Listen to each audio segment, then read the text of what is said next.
Hi,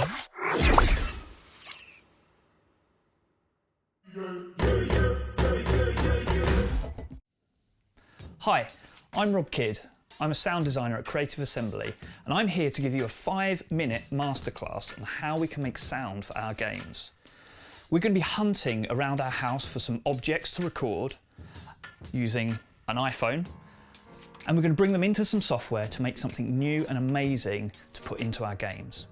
So there's 2 things I want you to bear in mind when we're going out and recording. The first one is thinking about the emotions that we want our player to feel and how our sound, our new sounds, can support how your player feels when they're playing your game. And the second thing I want you to bear in mind is to keep your ears open. There's lots of fascinating sounds around us that we can go and record and make something brilliant that we can bring into our games. So, first of all, we're going to have a look at what we're going to make some sound for. So I've been given this really cool visual effects to work on by our awesome VFX department. So we're going to take some time now and analyse what we can see in the visual effects, and that will give us a good idea of what we need to record to make our sound for it.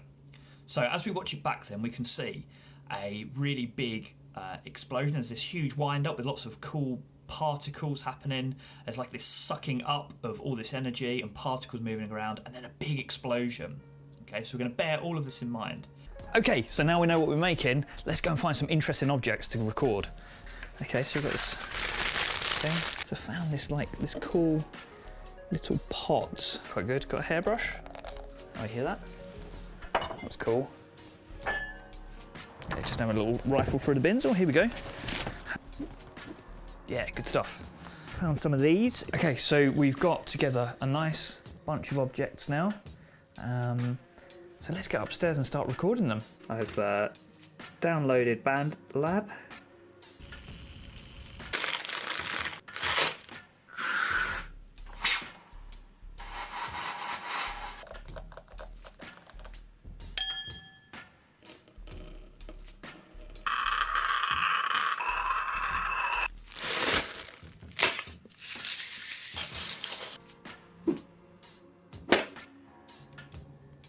So I've brought in all of the audio files from BandLab and I've brought them into Reaper. You could use another audio software like Audacity if you wanted to, but I can work a little bit faster in Reaper, and it allows me to look at the video whilst I'm making my sound effects edits.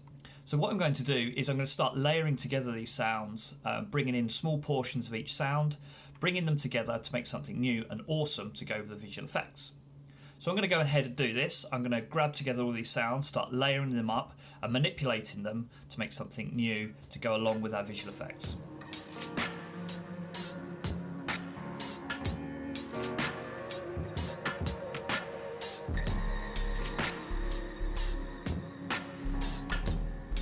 Right, so I've now finished off editing and mixing my sound effect. Let's have a quick listen to how it sounds.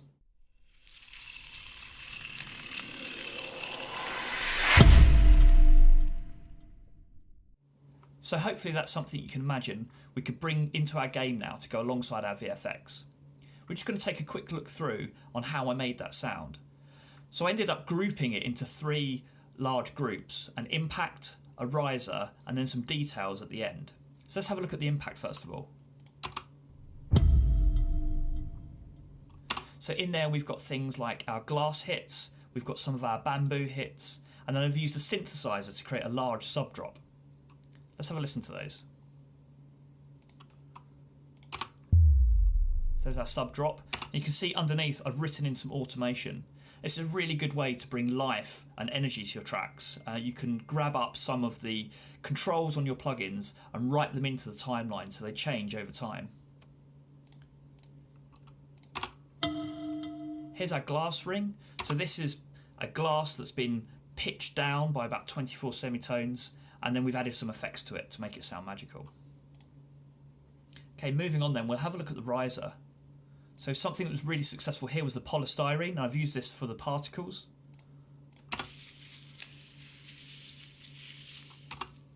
So I feel like that came out pretty well, and let's listen to the whole thing together. And we've also got some of our glass tubs in there as well. These were really cool.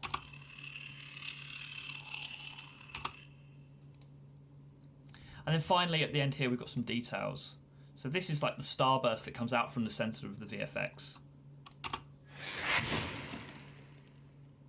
So I've used things in there like the deodorant whooshes and the iron hisses to get that sense of it building up and then exploding.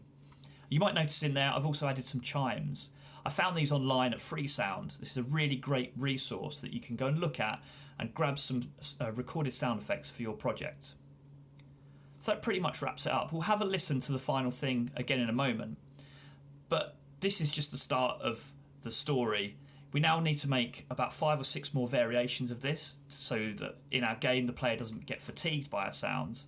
And then we need to do this for all the sound effects that we need for our project. So you can see that it's going to take us quite a bit of time to build this up. So this one sound effect took me about 2 or 3 hours. I would have thought that to make another 5 of these would take me about another hour. So multiply that by the amount of sound you need to put in your game and you've got an idea of how much effort we need to put in.